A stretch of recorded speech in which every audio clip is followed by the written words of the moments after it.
안녕하세요 여러분. 다시 와줘서 너무 고마워요. Today we're gonna be making homemade kimchi with limited ingredients. So let's go. So first I'm gonna be washing the cabbage with salt water just to be sure that it is clean before proceeding with the rest of the process.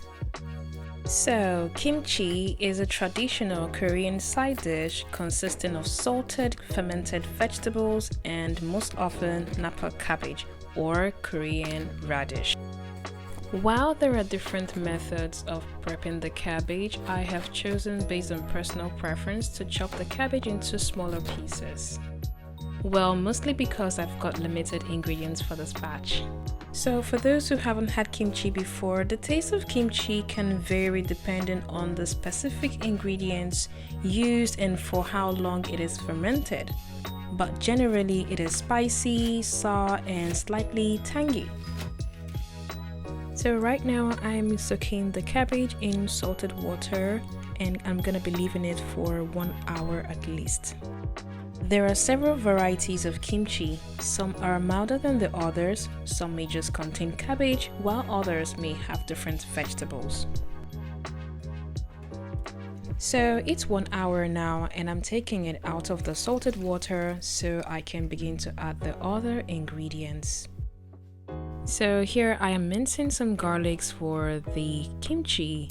Actually guys, this is my second time of making kimchi and my first time making kimchi I had more ingredients than this batch. I have just added the garlic to the cabbage and I'm mixing with my hands to get it all worked in.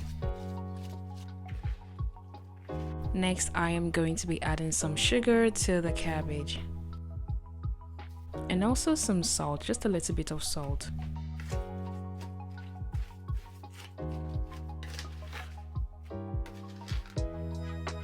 Next, I'm going in with this gochujang sauce, which is pepper paste, mixed with some other spices.